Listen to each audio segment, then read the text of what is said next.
Yo, du adofo enenso utie me onyankopon hira obi biala ohwe me na utie me ba Kumasi Online TV so enenso enyisaka onyamedifo a awiemre mu onyamedi ni ye adwuma se fa se sunsum akwankyere se ye tumi a onyamedi ama no awiemre bro adwere ntiase so fa baaburu ma de sua se fa se nkom hye se fa sa yare se tumi se onyamedifo yi Nyakopon de ache no kwa se me pesa me bisuo na meka se awiemre mu de we number 1 obia ni ho nyamedi ni ye adwuma papa enya asem ketwa na saa odifo ya American ye frɛ no Prophet Obed Asante a woda asafo a ɛwɔ Kumase kronom wona da no awiemre nyamedi re ye adwuma pa nti onu adɔfo pese nda wunya mre na wo hwɛ onyamedifo na wutie no na ubeye nhira yo nyamedifo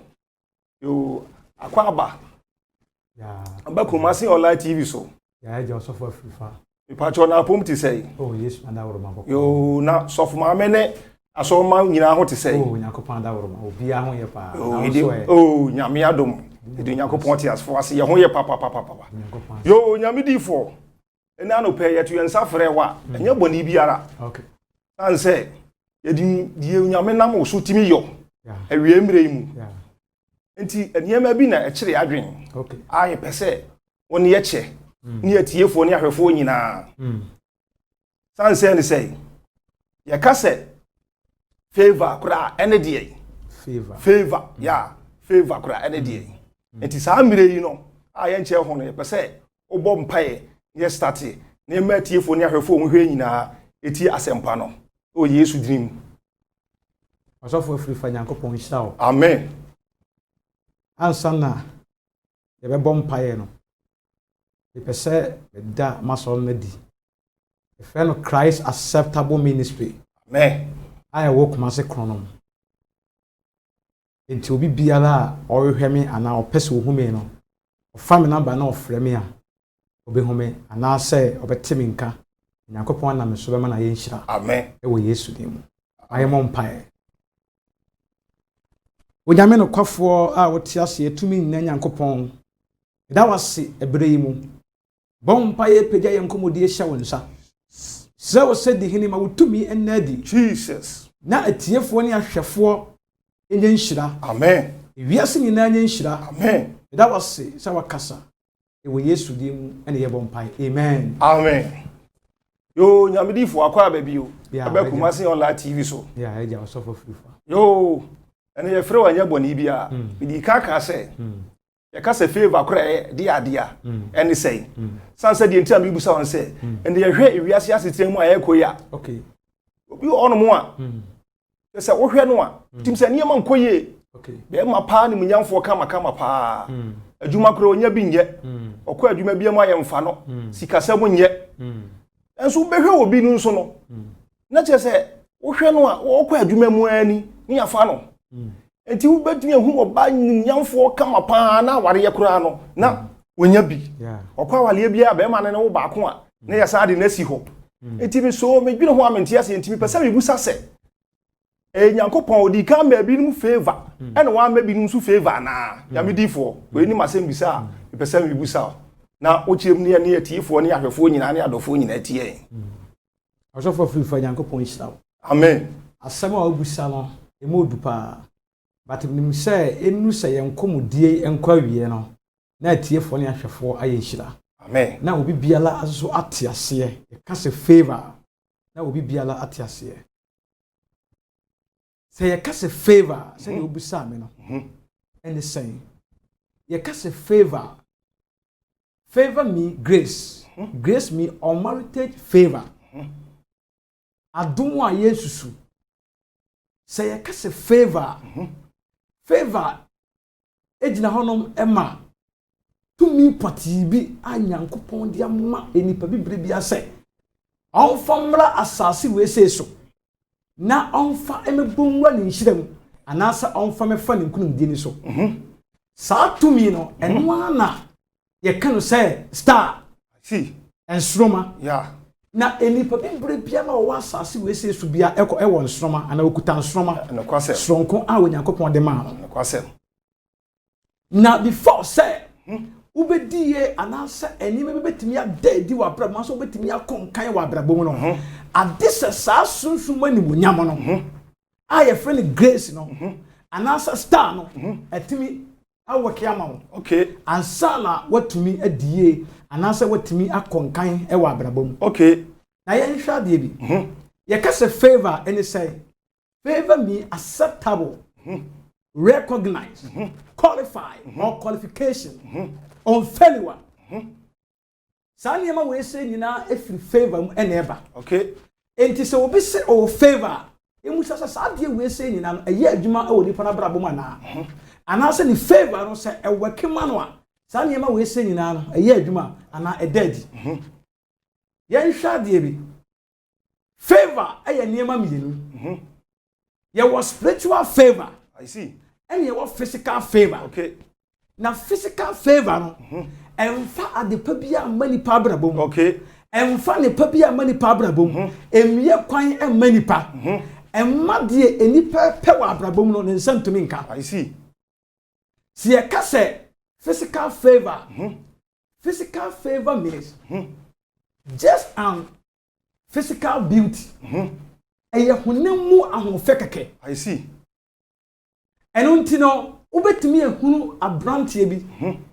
na o hwe na aja abrantie de ne ho fe no kwasem bema pa na sebe the tiko ase obi anim I see bema na oso wa say a physical stature and physical beauty obetimi hwe oba bi was oba na ne ho fe say tuntum kokwa kokko tietia obosi kwasem itimi kanfo ewo honam yeah na de ba ko ne se de ye kanfo honam nyina no entimi mani pa brabo enkoso I see enu nti na behu obi a opon na ho fe nyina mu no na obele I see sabe wa twa application ahodo nyina ko ene ba ye nyina e padwuma enso wonya bi kwasem obi on ma dwuma bi obanya bia so sabe ne yi na di ampa ati obeye bia no enye ma no enkreke ma no kwasem oba wo oba wo so oba ni I see nanso so no bema ehunu a sabe on sale pempo ena nkampese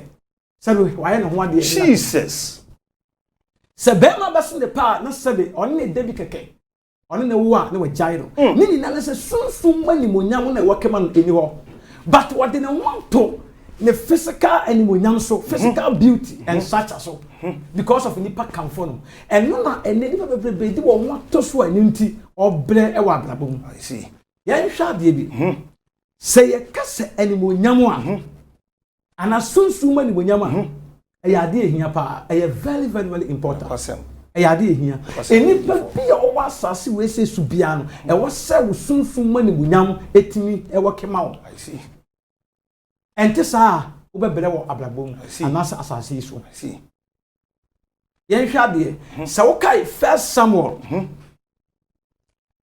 Samuel chapter 10 verse number 1 going now Bible say ohini bia na your friend sa King Saul according to Bible chesa hunemu no na owani monyam anasa hunemu na ne ho fe oso wa the whole Israel obi any one more ne ho fe te say sa ohini no King Saul but the Bible say na oni ni monyam na nipa muro nipa mfa nya hwe until so onyankopon connect no ma odi for Samuel see na odi ngu ne so na odi akwanche gu akwam na osle adom sunsun mani monyam ma no Bible say from that day going and monyam shall say working thank you am I Israel for nyina pen asem I see am won accept no e say oyobi a qualified to be a king I see yen hwa de bi e wo first Samuel ho chapter 16 verse number 1 going Bible say onyankopon esuma odifo Samuel kroya e say onko Jesse mam na onko sna ba ko ngo ensi hene Bible say emra okoye no na ohunu Jesse mamrantie no o ma ho ofe se ne o musisuwa abnane Bible say what hwe ya pe and our judge ye and was we say and the say it need dihine. I see. Because ohun physical beauty no. I see. Ohun hunem wani mo nyam no. Yeah. Ohun hunem ma mo fe no. Yeah. Enti ohun ye no ohun say enu mom na like nipa edi ye na say wetimi ebeye leader. Yeah. But Bible say onyankopon catch the odi for Samuel say. Wo de wo hwe de tue ni wa. But mimi nyankopon de hwe akomam ani sunsun. Jesus. Yeah, I mean can say me so. Ya wa asofo bebrebe wo ho no mo a. Sa wo kọ sabi na sori. Ana wo no hia. Sabi ohwe kunam animunyam. Ana o de ajejew. I see. Ana o de sewo nkom. Yeah. Ohwe wo pot. Ohwe wo homofe. Ohwe wo kokọ. Ohwe wo tumtum se de da so. Na wo sewo nkom. Eno so e bia na de wo ka no na nte sa. Odo nyame difo, we de mi ntwa no. O ma ka amasem. There was time ago na mo oboase. Okay. Na mo mansim. Na me ko ya mini pa bi ho. Madamfo bi na ne me ko e. Okay. Nti e ko e no na ne ma bi sa atabdo na sakra na nwie peye sa. Okay. Ti e ko e na ohwe am appearance no me ko so ma keka si so pa. Okay. Ohwe mi a o si abrante so original ho. Yeah. Ah. Oko pevisa ya refisu. Ya mini pasata nso no. Na me passport kura na mini bi. Sata ko na bi kwa de wudi na mini bi. Oh sa. So na so sa na mini bi. E kire yi kura ansa e be se 5 years kura chi kura ansa na me ko abrochi. Yuko ya. Ya de me ko course landing. 3 months. Na just say wo hwe. Intimate yes sa. Because on say what we no when you bad. And kwasem ya me di ba. Dasi. So what as here. And as soon no when yakopon ya chem. Amen. Enti obi wo no ma wo hwa kunem mu ahofe no. Yeah. Na wo de ajeje. Yeah.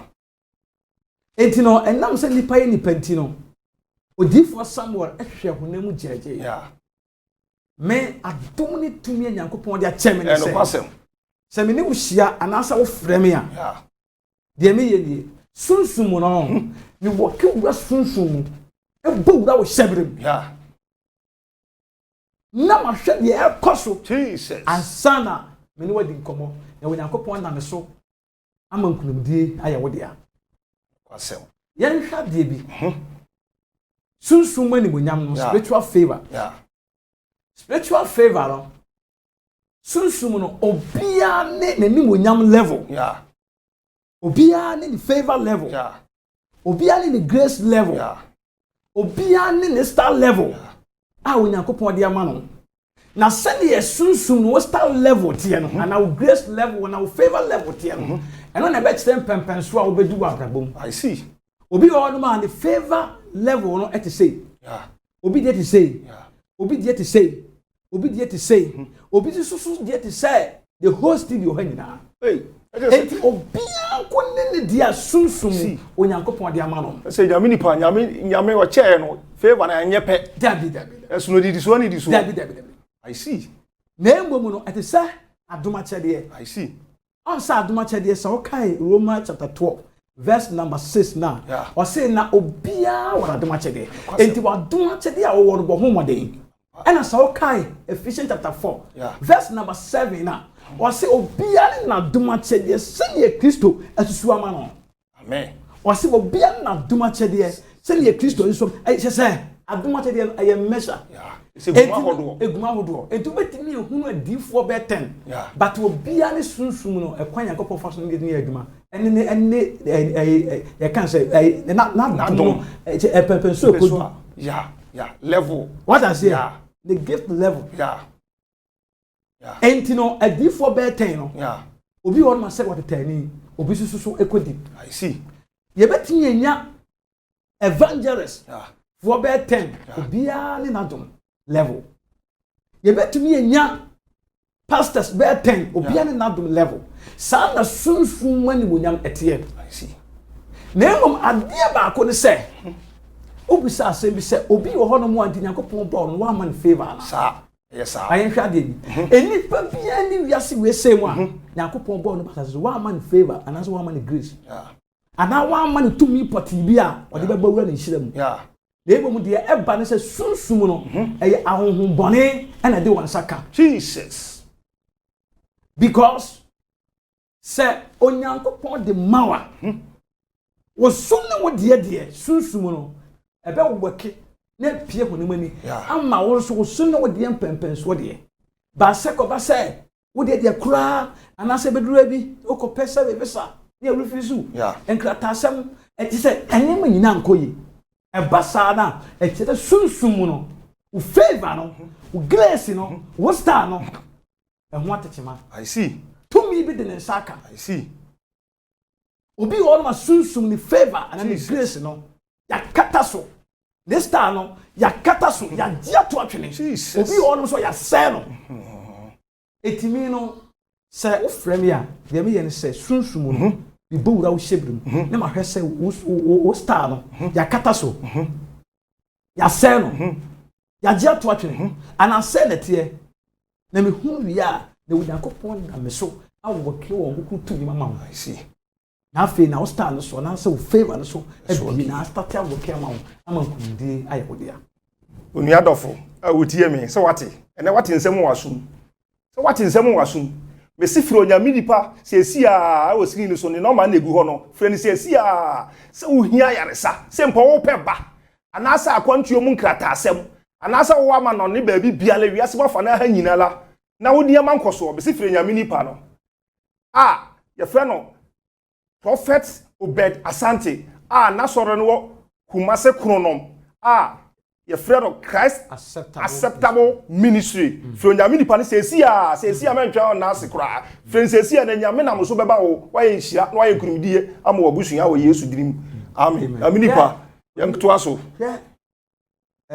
osofo frifa obaje de say Yesu Kristo na yedi na chi no oba asase so no wode nsoma na bae no kwasem ode ni favor na bae no kwasem pa na okuta physical beauty I see physical stature no kwasem and spiritual favor amen enu na timi working ma wo timi eye na dwuma wiye na wo wiye ni amen enipa bia wo se wo nya bi na timi working ama wo enipa bia ni wonu ma onyankopon bon sebe o medi hia wate so kwasem debum aya honfin ya honbone eni abusu ifiri mu no kwasem sa on say obi wonu ma otimi kase o nyankopon na ebo hiafo na obo sikafo amen chira o baby ni wonu ma bible ni si nyankopon bo sabe ahiafo kwasem ye ni padua we say no obi say god wom diamond kwasem ena tie na nyankopon de ma sika wom wa mo ahiafo hwe hanam paibo na obo ewo First Samuel chapter 2 no ona die onyame yama anati o bible na nka se onyame bori hia ni o but bible ni say onyankopon da tone yafrum that means ya wo na onye bonyini I see but onyankopon person wo hye die ni monyam baabi Jesus na wo gina so ye bibi na like on money 2 minutes century dead Jesus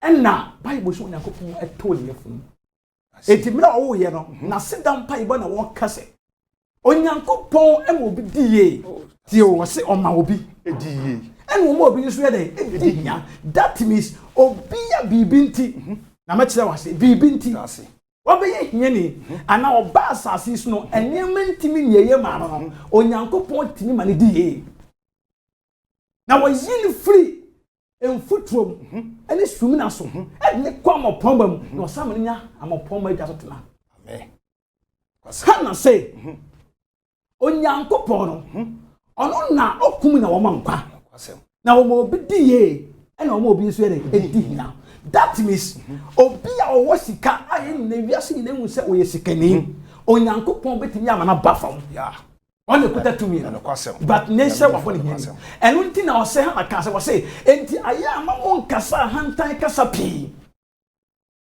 aya amamon kasa hantan kasa pi if you say nyame na to me e wo no so okay Deuteronomy chapter 15 verse number 7 now go in now onyankopon ka say bi okati Israel fo say was say for my will me pay senke bet to me a me nyankopon was say me pesa mu bia la ba hia ni e wo mu anase mu kro bia la plano nanso so ekobase because of something bibinti na so obi dane hiani wo mu ana mu kuro bia la pona no a mo ma mo nsa nya den wo ne so na me no me ama no so that means enya onyame am obi ehia na mo bibinti bia na said one for one nyame ana so do mo nyame ko ma kwan bia ma sunsun obanefo na timi ayedai abawura wo sebrem ade ne nsaka wo soroma bibinti bibinti abusuye ebu won ma sabe bia na ebu won ma bia boni bia waye wona na no boni bi enima bi na ma no me aba wo so yan hwa de bi Joshua chapter 6 verse number 26 Bible say amela Joshua any Israel man omu twam Jericho no Bible say Jericho man am pese obetwam enti mo fa no difficult ansa no obutwam enti Bible say Joshua e de ni ble e domain Jericho kro no kwase we onyame di fo konkro bia wonome onyame di fo bia wo fra Awurade bia te same onome onyame di fo bi so domain o ye hwe de ye ko ya ne mere mu ame nkyira wo na emomu no se ko basa ebi ade na wodi aye nipa no eboro so na me na dia e wotimi dome I see odome o so dia ene ne ebe ye adwuma I see ebi wo krampa sabe onyame di fo no anase onyame sofu kase no ai ofi nyame konkro no ebi wo no ade a wodi ye no onome o emfi na no na ebum ni tinimu no obetumi adome o wo kaso so a ebebam ya enu ntina odifo Joshua anase onyankopon nipa Joshua otimi dome ye no na wo say enamade amoye nti sa kuro we say obiela ntimi nsole ensi kuro anchi kuro ida kwasem dia obeye na bi say obesi kuro ya fasuo no wade ne be di kan betwa so Jesus na sa wo si wie nso so a wade ne be kato betwa so esi obia so na ne be di kan wunu wajae obia so na ne be di kan wunu wajae until say da ko si say so kai 2 King chapter 2 verse number 19 na Bible say odifo Elisha okoji tumi kase mountain free major prophet Elijah the senior prophet in China now do Jericho krom no Bible say na Jericho mama nyina krofo nyina be hia no be subu so ka che se onyame nipa hwe wa wonu se kroda be ye fe kwasem ya ye wo bi won man ho fe pa wo de nipa no family number na won frɛ me kwasem wo de won family number na won frɛ me me prove nyame tumi a kyerɛ me hu sɛ yes nyame tumi na ye ka ho asɛm no e wo ho na ye adwuma ampa nyame tumi no e wo ho na ye adwuma eno nti na sɛ wo kai Ephesians chapter 1 verse number 19 wo se wo de tumi a yen tumi mfa tumi bia ntoto ho eno na odi amaye God and no na me wo di fasant ekuta me amen na se wo bawuro obi hyebrim na wo hwe ni star level no intense kwasem enye odifo bia na wo sa adom metimi akase wiase sa adifo no mo no so kwasem Ghana enoso metimi akase be kan pense onyankopon achemade ye ka tumi a e wo ho ampa tumi e wo ho ampa mesi tumi e wo ho onyame tumi buru tumi nyina so wo ho ampa eti no Bible say onyankopon nipa Elisha emela oduru honom no na wo nyina de wo su no mu nkotodwe no wo nkotosre bae no Bible say ka che na pe na ka che wo say mo mbele me nkyene mo mbele mayewa ye musa saase mo ye hwa de bi adentina onyame difo na aka say sa program we de adese ye 7 days fasting nyame difo nkyene ni arewa ala ye kotwia moko ana amencha o adese ye 7 days fasting and now 14 days fasting and now say adese ye ebia 40 days fasting and prayers and sana and no me na free wo Jesus Bible say a simple direction in Yakopon de man Jesus akwankyere ho e wo ho na ye adwuma se akwankyere ni ho a na nka ye wurade Kristo obae no na nka onya akwankyere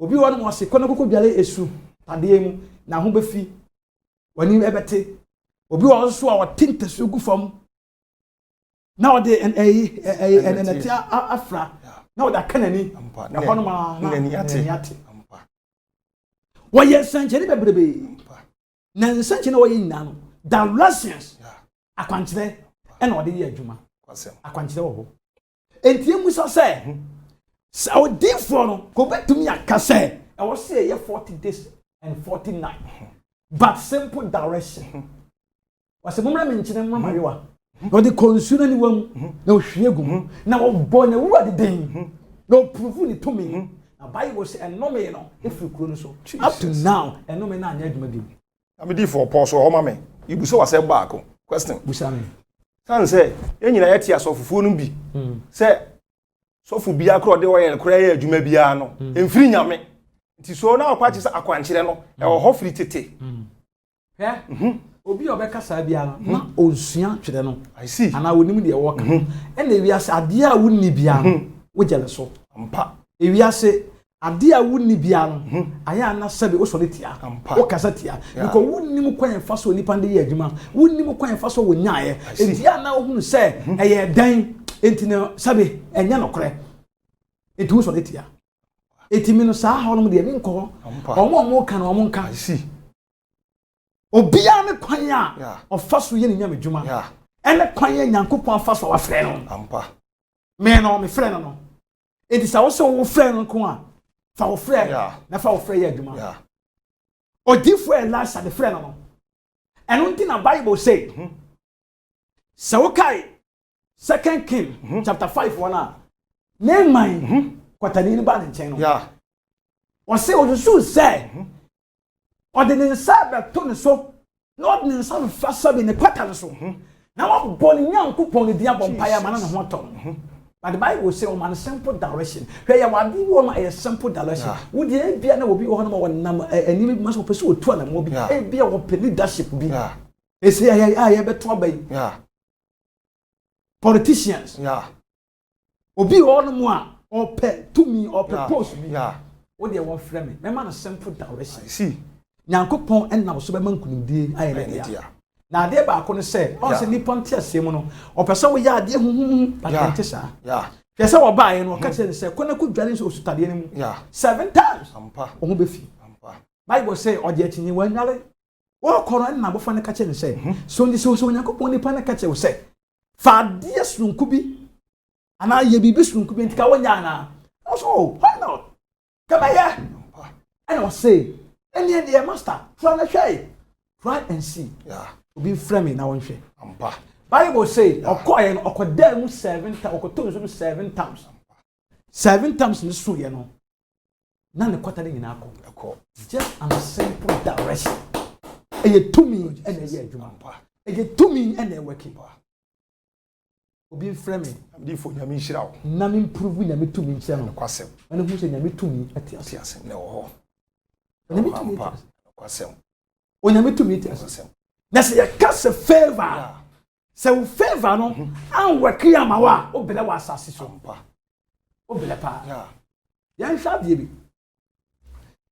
bi wo 1 Samuel chapter 4 verse number 21 Bible say ebere bi duyi na Israel mamu no na ye frɛ kuro bi Silo na sa Silo no e horom na oma so dan kasesi na afi bia du a omu nyina akɔ no e ko bompaye ko sugu wale so e de omu hye onyankopɔn sɛ wo afi mu nyina sɛ onyankopɔn ma no favor na ne bambo nya kese won so na de wo ye bia ye na wonim sɛ omu kɔ Silo ho a wonim de omu kɔ ye Davida aso dem ho no apamadaka kese a wonyankopɔn ma kwan ma na sɔfo panifo ye no a wonyame tumi atimu no eno na ɔmkokoto apamadaka nim ebo mpa ye wonyankopɔn amen apamadaka kese si wo enendendende na okɔ Israel saa de no ɛyɛ adwuma amen enso la kese a wo Israel na apamadaka no ɛwɔ ɛyɛ adwuma Yesu Kristo aba ɔbɛwu agye nkwa kwasɛm ampa ni mogya na ɛyɛ adwuma eye tumi aye gina moja nso kasa senkenesi na embom no directions de e wo ho na ye adwuma apamata ka no wo ko no man so kese wonya wo mu apamata ka wo e ye adwuma hwe ma me kan so enti no silo ho no na wo mkokoto adaka ne bo mpaye na Bible say obi peba obi pe ni monyam obi pe adwuma obi pa konti okono oka na sunsu bonyame ni monyam ati adaka ne mu wonyame tumi ati adaka ne mu sunsu Israel fon sunoma na ya adaka na asren ama wo mu awaki ama wo mu na nkunumdi aya wo mu dia enti Bible say entokaka se bi esi ema Filistifo ebe ni Israel fo koin Bible say omo be Bible say omo bae no omo be kum omo enipa pimpim 4000 omo kum nipa na enipa kum no omo kum no entokwa ni koso no na odifo Eli ono so na silo ho no no yes of panyin no odifo panyin no ana wo hwe awa dado na ne mam yenu kan Bible say ekoni koso no odifo Eli ma no emienu efrim because of influence obi omo ye enti no efiri bi say spiritual covering enti omo pa yes of panyin de odifo panyin de but enam influence enti no sa adom no ana say covering no enti nya anya adwuma ma wo mo see the Bible so free see ema ye kumi Israel ni pepe ema ye fa poma da kan ye Israel fo anim onyam no ekoy oi ya eni pabia no wi nya sunsun mani e wasa wo sunsun mani mo nyam timi wakema wo ampa no kwasem me hwa kunnem ahofe so ampa tisa wo be ye mistake amedifo na je se metwase a awotwa dwena si bibi so se de wo ka se wo hene so no wo honam anim onyam no yeah na wo saade obi so de sa ye Jesse ma David so de ye mfato ho no na che se ye hwe a ne Jesse na mema pa wo mu ho ofe bai abofo no ba ka so nko fere David mo mo hwe nwan no mo na emra na che se animonyam no ye osunsum die ene ye honam die medase nti sa okofa ne tira awati medase ya medifo nyame nhira ma men kra ha se ne wi wi a na me ko odifo Eli ho no mate amen so yeah on say wo hwe honam mu ka se we ya tinta brane o fe enti we mu na safata se o mu di ahini at na sunsun na ni mu nyame ni ho David ya na sabe na wo ye mfani ni o dasra so ne ho bon sabe enyan no fo na wonom Jesus akomo dina wo nya dwene ni o go friend anka ni fruit a wo wuram no tete bi o nsunyale ye mfani nya hwe but wona na ni mu nyam no aye dey e wakema no wona na sunsun okuta sunsun woni mu nyam hwe ye wo bi wo no ma obetimi ahwe ne honemu sei aburu ne mutia we kasa wo ne nipa so mase de enti na hwe obi wo no ma honemu no se ye ka ahofa onibi ampa ye betimi akasa ahotan hene no yeah enso sunsun mu no na ni mo nyam so oye di onyam di fo de ama picture bi abehwe mani so de mi hunu kumase ya hey nkofo bi pa sika pa omo di dware hey na so hwe a ya na obi bọọlụ nyum no o say adehye etete adehye enam fam ama ena enkoa mbom tia pokoso eno kwasem because of favor na enwa kinin hey kofo bi osika wo kurom ha no mo asofo hwe mo wo de wa hwe honam ni wadeaje yeah ese sabe ohunemu appearance no enti no unqualified to be a riches yeah but I mean can't say sum mu no animonyam wa mani padi Jesus to me mani padi and so ma mani padi mani pa shine no omo kuta bi na so enti ewa kema wo mo enti wo hwe nya be ka se won qualify o qualify pa on se wo huna wo fa wo be so mo na fo ampa o hu so wo fa wo be so mo ble am fa wo be o mo ebi bebre wo fa en sabe eni imagine se mo ampa enya sa na de ka e sunsun de no enu na ya de nya de enti David omu se on qualify asana sunsun okuta sa ni bonyam de enti Bible say ye ko fa ne bae no odo ya pen wo nyame ho see so Jesus and odi for someone say sa abrantie na wonyankopon yi ne say oh thank you Lord Jesus me sino Israel ne Jesus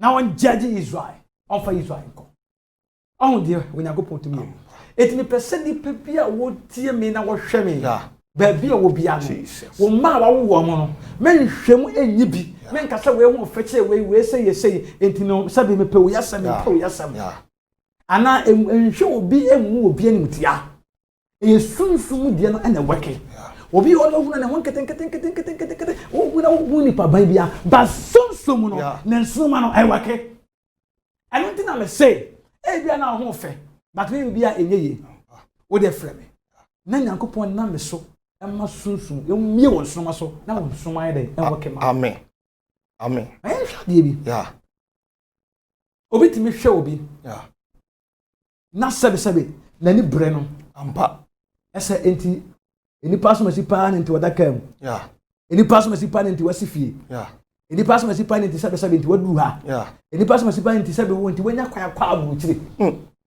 ohwe hunam ampa sa wo ya sa wo be mistake sunsun de no ene de yedu see sunsun de no ene de yedu I see enti ni pepia no yeah nya se sunsun ensoma no yeah etimi wakema wo etimi ye adwuma enti David de no yeah e adwuma ma no enti Bible say emela onyame hu si ni so no onyankopon yi no Bible say na obeye wo henkese e ma ni nua no mo a wo hwe Eliab, Abinadab, Shama, nanka omo ya brane hune mo kuta physical beauty and structure na omo nyina entimi awoke ama wo. Na kwasem.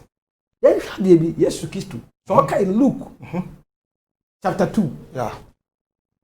Verse number 49. Yeah. Bible say Kristo. Yeah. What can say me or say the child grew and became strong and filled with wisdom. Jesus. And the grace of God was on him. So okay, verse 52 now. Yeah. Was saying Jesus grew in wisdom and stature and found favor with God, amen. And found favor with God, amen. And the Christo Baron, what the enemy knows from Kubi, I had grace and by. And the noon tin my Christo. Witimi ewie na dwuma no kwasem sɛ Nyankopɔn yɛ wadom na sɛ wo ukuta honam animunyam na sunsun mu so no wanimunyam ne wɔkede a ɛyɛ ne praise God wadi baabia baabia bɛkɔ bia no yɛ bɛ sɔsoro baabia bɛkɔ bia no me say wobɛyɛ leader amen because honam ahoɔfɛ no honam animunyam no ɛwɔ hɔ ɛna sunsun mu deɛ so wɔ hɔ enti wadi baabia amen enti nipa bi a wɔtie mi so okuta saa deɛ ndi a ɛne Onyankopɔn akyɛ wɔn ni problem na emu no obi wɔ no ma okuta physical beauty but spiritual favor no ebi ni hɔ and spiritual grace no ɛwɔ kema no enti ne ho fɛ ɔhwɛ ne ho sɛ ya ohunu sɛ ka na ka deɛ na aka ɛsɛ no ɔbrɛ ɛnhwɛ wo ho nam ne munyam me say they will tie me no ni na so obefra kwasem onyame tumi na wo ho no mema na hu bi de emu no ade ba ko no say onyankopon wo ye principle God and kwasem obi o no ma wa frɛ wo no na bi a wo no do hyehyɛ no ɛma no no on pese obedi san hyehyɛ so ne mo pese ono ankasa de na adwene ɛna ye na sɛ wo mpese and she says the Nyame ka say wo be di so dia Friday because me na Nyankopon enna me so a wa bi mani a me hu sa de no and I make catch you say and wo ho it will Friday Onyankopon wo ye Onyame a wo de nhyehyɛ eyi adwuma wo de nhyehyɛ eyi adwuma enti no sɛ no entimi anya adwuma entimi emma ene bi nkoso but minim sɛ Onyame a wɔte ase mi wo frɛ me a enkunumdie ɛbɛyɛ wo de a yankɔ Eli ema no de no so enti Bible sɛ owu omu ye no wu na omu wu ye no Bible say on be bo odifo Eli amane ɛsɛ o ma na wu na Onyankopɔn adaka nso ya fakɔ Jesus enti Bible say what ye no yem hye no enti wo muni fa na chi ma na konkosi wo ma na wu kom bu mo ni wu Now according to Bible next to say enye ne mama no mienu wonti na sabe yem hye no ma ne munu hwima ne wuye o na die ntia na mmom apamata kado a ya fa kono because when say Israel ni munyam Israel kunimdie Israel adom Israel tumi eko obi wo no ma ni munyam ko eno ti na the Bible say na ne man mu baako eyere nyam ana the time aso but na a mountain na onam but na nye that day na so but oba so teye no yem hye no e ma amunu ho awo kan ma na wo yi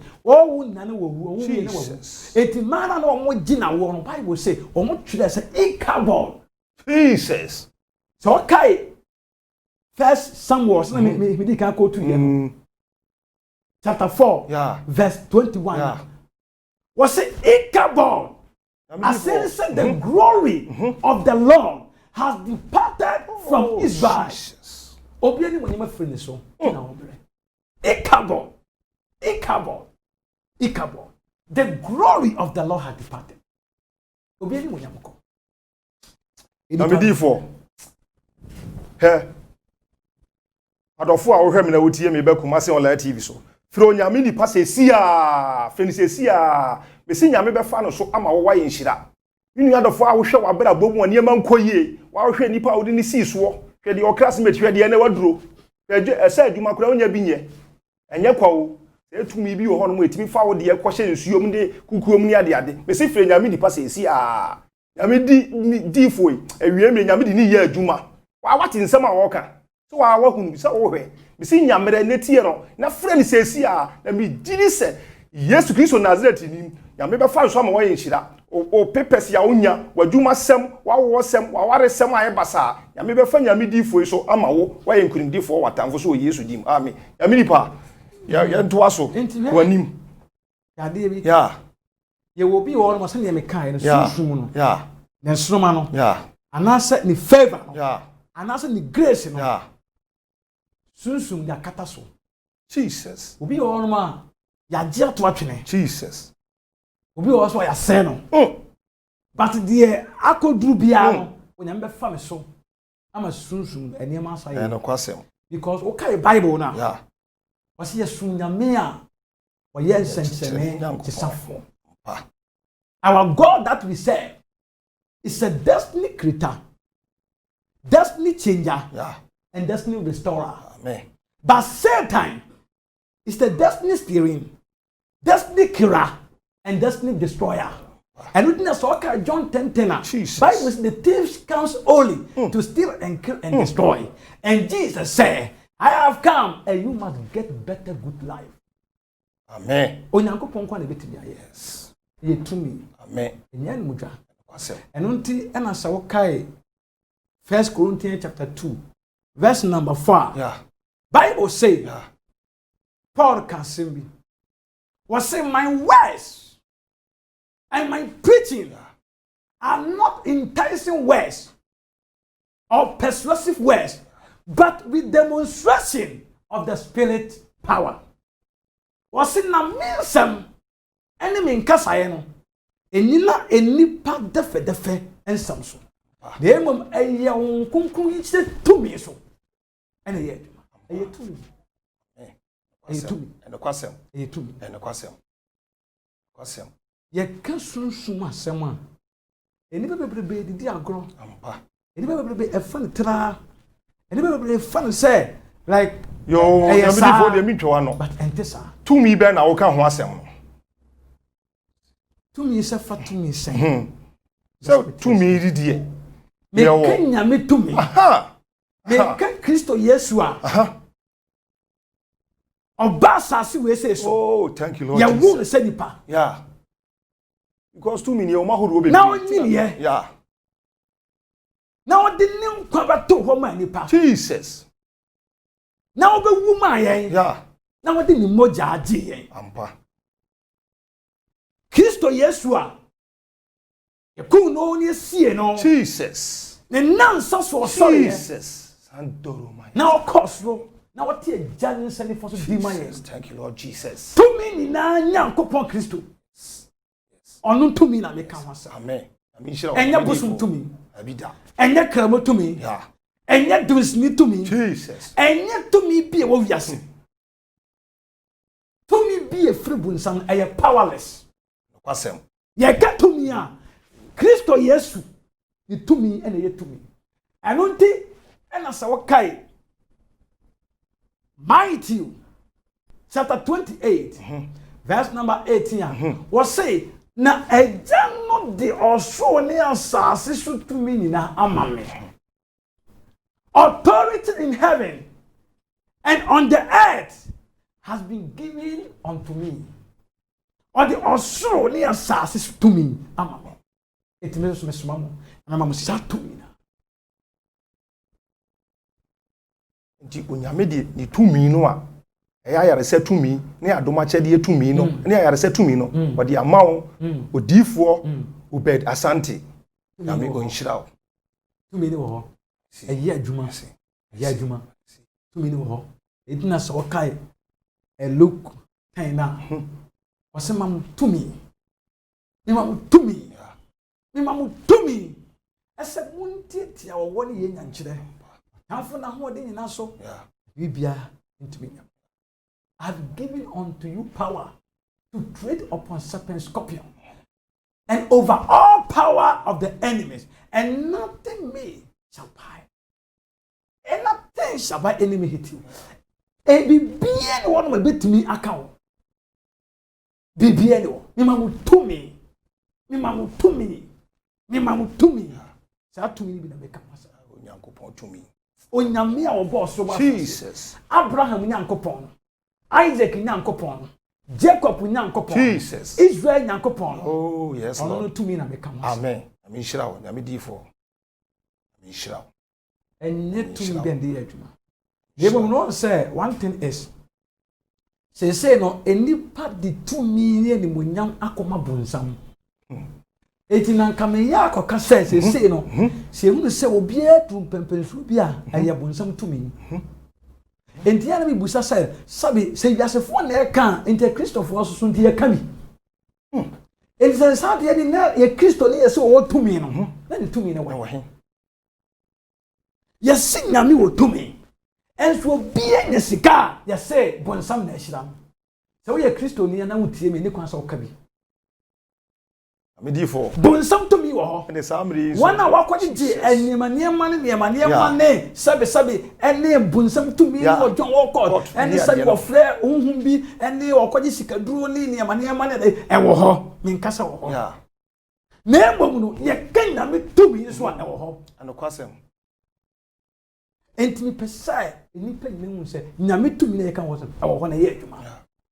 Enti se nyame to me ne wo dia ene nka Christopher ne kan for Bible to why. To me no wo ho ye adwuma. Enti ye nyi nyankopon ni na ye mfa ye ho to ni to me ne so. Eno nti na Bible say emre bi dui ema Israel eko hawni amane. But the Bible say ohini bi esole na Bible say sa ohini no na ye friend Jehoshaphat. Na ohini we say no owonya ni mugidi to stand say onim se onyankopon betimi afa ni di for so ayes. And the Bible say or catch there Israel man na say munye Awurade nyankopon di na munye na di for so ni amobedi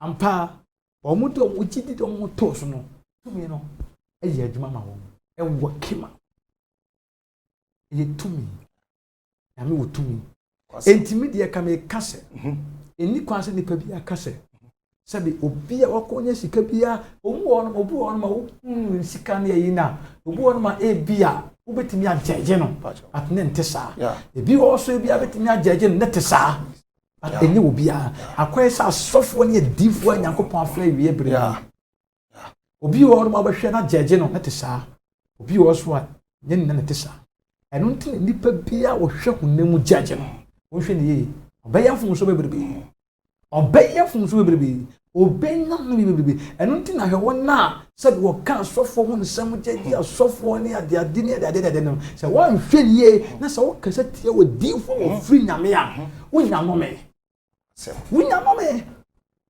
me o nyame difo ma musa we na said ya weekend wakatumi aka asofo ho asem na bede na nipa no a ono oba on chen no how be that so be hu se wo no wo free nyame na wo free nyame na make sure say eno de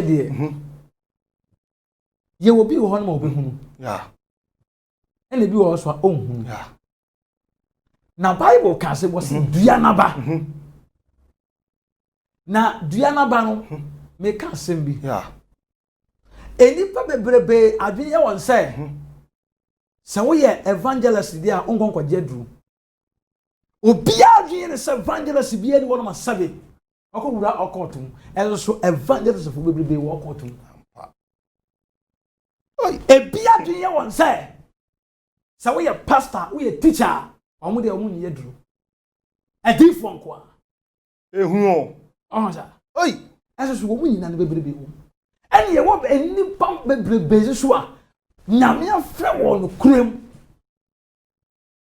na ebom ni nyina ne say so say nipa no so no hwa obohu nyame tumi no kwan ya ofa so ya neniema obohu no say efri nyame ana efri nyame na mame kan sem bi ye ka say akwankyere ana say directions there were 3 types of directions there direction of men enipa akwankyere na say nipa akwankyere etimi de wo ha brawo I see etimi de amane brawo etimi de wo brawo kwasem etimi gu ani mase yeah because of boni trim and wo kyere obi ebi wo nso a na bia ni nyame adom na atetom de ye to su bi and ye what direction of evil yeah when na wakwaje jinnu akwaje jijiji niama and ye what direction of divine yeah afiri onyankopon na efiri onyankopon na kasa na de obehu ni say yeah ekwan ye nipa ne be fa so no obehu ni say direction of divine I mean say what there ya wadifo a nyame ase da frɛ won na wode adoma kyɛde a eya kwankyerɛ so direction akyɛde ama won ana tumi akyɛde ama won eno no eye onyankopɔn na kwan ya be fa so be hu sɛ ana se nipa no kwan ya fa so a ode yi adwuma ne sɛ wo frɛ me sɛ me de ne sɛ me fa me de nya mfanto menim de kwan obi fa so ne de sɛ wo frɛ me pɛ nkomodie mu na no nyankopɔn na kasa ma me direction from above sɛ me fa sa direction we ma wo na wo kunum die enti anas de oso aka fa wo no enti me mbɛ me di fo nyame sha na obi o so a ono de tumi na wakwagire na e chen de wonye I see eno nti na sabe ye wo adifo bi o ma sabe otimi ka te awasa sabe me sabe kan ebi nim timi ka se sabe obi yire eja pade so obi so we papa ya mi di fo asempa na wakobo so we obi timi ka se sabe ade se mi dalew ade se mi ne woda ani ma brazi ane pant wo de ye nko wo de jai tese ensem bebrebe ya mi di fo na bi so gira se kan so nyina o se kan wo de ye nko obi de so wo de ye mfanto enti kwan ya wo fa so ya ne niema no en na be hu what I see because me odifa something enyankopon frɛ me kwasem na wode ne tumi kronkron hyɛ me ma na Kristo na nkas na mu yi adwuma na wode tumi amma me no kwasem me no sabe me nka sabe obi yere wasimfa ko dare no sabe ya bodam sem kura en just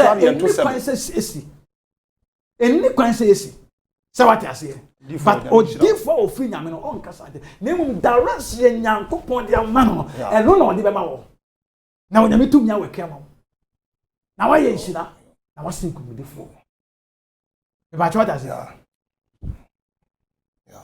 yo nyame difo ye da wase yo mini ahwefo na yetiefo ipese na obi biala efa number no nyame difo number no frɛ no me see how bi da wo so biala no nyame be fa no so agyew ama wo sa kan nipa so se wo ka favor ho asem akire on so ho adwiriw da wo on nam ho de on mi se wo de wo ye mfa se bibi na ekoso be se frɛ nyame difo sesi owo kumase kronom na so ni Christ acceptable ministry frɛ nyame difo sesi na nyame nam no so be ma wo ye nhira ama eba wa pa nkrata asem wadwuma asem na enko enu nyame nam no so be ma wo me so wa ye nhira o Yesu dim frɛ ni sesi sɛ na wate nsɛm no nsɛm a wa kasa wate ye woni ye frɛ sɛ nyame difo nyame o nhira wo no nto nkwanem me ka se mi sɛ obi tie no pɛ sɛ ohunu sɛ o difo we ofri nyame a ɔmo no so mpae Jesus sɛ ɔse ɔkɔ asɔrɔ ɔmo no so ya obi a ne nadom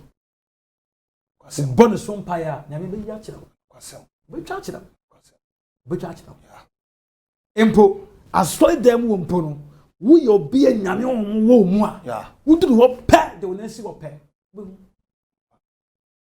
ba jo da se but ade ba ko so obi wo no wo buru na eguso so o ka so o pe bi e ba na akɔntwenti e che na di sunsun aso asa abɔ ne asa abre no wala se nti no de me kanyina ne se ye kanya me tumi a me tumi wo kwasem bonsam tumi no e wo ho na eno de e won limit but nyame tumi no any limit ya juma